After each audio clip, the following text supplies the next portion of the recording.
If you watch the news today, you probably think you already understand what happened. A speech, a feud, another public fracture in a long, messy relationship. That's how it was framed. And that framing is convenient. It makes the moment feel emotional, impulsive, even inevitable. But here's the thing. If that's all you saw, you missed the real story entirely. What happened on the Senate floor wasn't a man losing his temper or settling a personal score. It was colder than that, far more deliberate. When Mitch McConnell stepped up to that podium, he wasn't speaking to the cameras. He was speaking to the people who actually move power in Washington, the donors, the strategists, the senators who have been waiting quietly for someone else to go first. This wasn't tea about saying something new about Donald Trump. It was about changing the rules of what could finally be said out loud. What looked like a speech was, in reality, a signal, a permission slip, a carefully timed message that said the calculation has changed, and that staying silent now carries more risk than speaking up. McConnell isn't a man who burns bridges out of emotion. He doesn't gamble without knowing the odds, and leaders like him don't step into moments like this unless the next moves are already mapped out. This wasn't a reaction.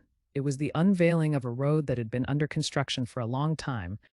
So forget the headlines about drama or betrayal. The real question isn't why he spoke. It's why he chose this moment. And once you understand that, everything that follows looks very different. The easiest way to misunderstand this moment is to treat it like a personal clash. That's the lazy explanation. Two powerful figures finally exploding after years of tension.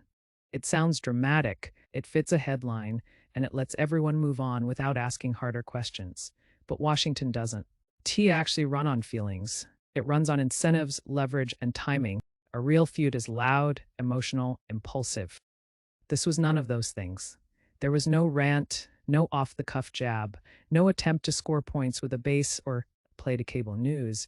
What happened on the Senate floor was controlled, precise, and intentionally restrained. That alone should tell you something. When someone known for patience and discipline speaks this carefully, it isn't about venting, it's about repositioning. Here's what most coverage misses. In Washington, people don't publicly break tone and timing the way traders read markets. The speech wasn't meant to win an argument. It was meant to reset expectations.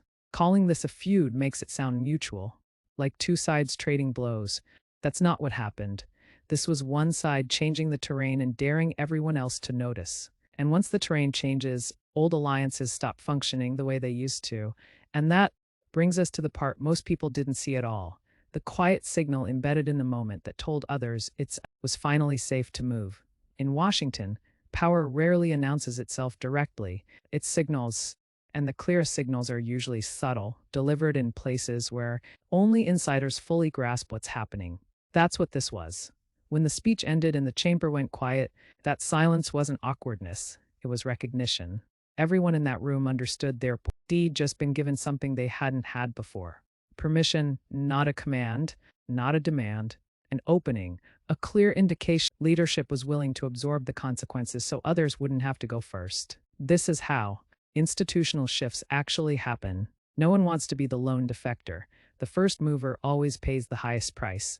But once someone at the top moves, the risk calculation changes overnight.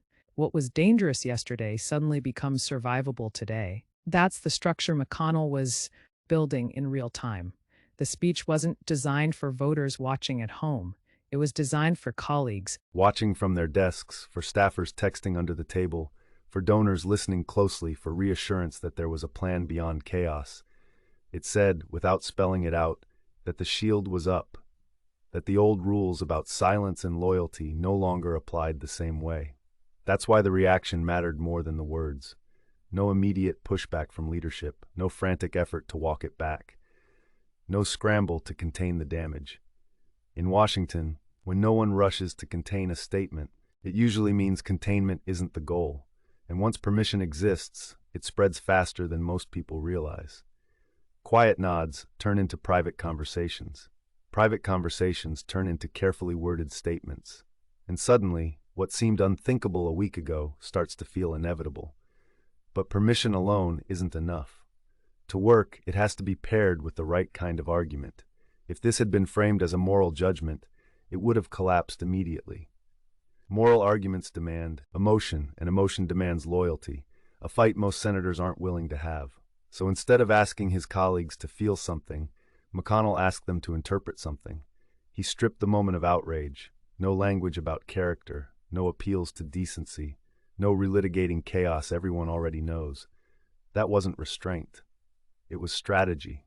By grounding his argument in law and eligibility, he shifted the burden away from personal choice and onto institutional obligation. That distinction matters more than it sounds. In politics, you don't just need a reason to act. You need an explanation you can survive with back home. A moral stance invites endless debate. A legal framework narrows it. It lets a senator say, "This isn't about what I want. It's about what the rules require." That single shift changes everything. By choosing law over morality, McConnell gave his caucus cover. He separated loyalty from duty. Support the agenda if you want, but don't argue with the structure. Don't argue with the text. That distinction is a lifeline for people trapped between their base and their instincts. This is where experience shows. In the Senate, procedure is power. How a question is framed often determines the outcome. Ask whether someone deserves support and the room fractures. Ask whether the institution can function under a certain standard, and the debate tightens. What McConnell delivered wasn't a speech for the public. It was a toolkit for senators to use when pressure hits. Talking points, justifications, a shield against primary attacks and media blowback. He didn't tell them how to vote. He told them how to explain their vote. And once that explanation exists, resistance weakens. Fear loosens its grip. Because when the choice stops feeling personal, it starts feeling inevitable.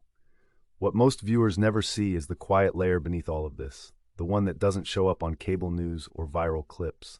While rallies and headlines suggest momentum and loyalty, a very different conversation has been happening behind closed doors. That conversation isn't ideological, it's financial. Big money doesn't chase excitement, it chases predictability. For years, donors tolerated chaos because the returns were clear. Lately, that equation hasn't been holding. Instead of wins, there's instability. Instead of focus, constant damage control. Instead of growth, the fear of being locked out of power long term. You don't hear this at rallies. You hear how at fundraisers. Whispers about wasted cycles, about resources burned on defense instead of offense, about candidates in competitive states being dragged down by national drama they can't escape. When donors start asking whether their money is protecting incumbents or just fueling conflict, alarms go off. They don't issue public statements. They don't need to. They pause contributions. They redirect funding. They start asking what the plan is if the current path fails again. McConnell sits at the center of that pressure. He's the bridge between money and machinery. When donor confidence slips, his operation feels it first. So when you look at this moment, don't just see a speech, see the months of hesitation behind it. The meetings where numbers didn't add up, the growing fear of permanent minority status. From that perspective, this wasn't rebellion. It was course correction. Why now? Because exhaustion finally met opportunity. Inside the party, fatigue has been building quietly.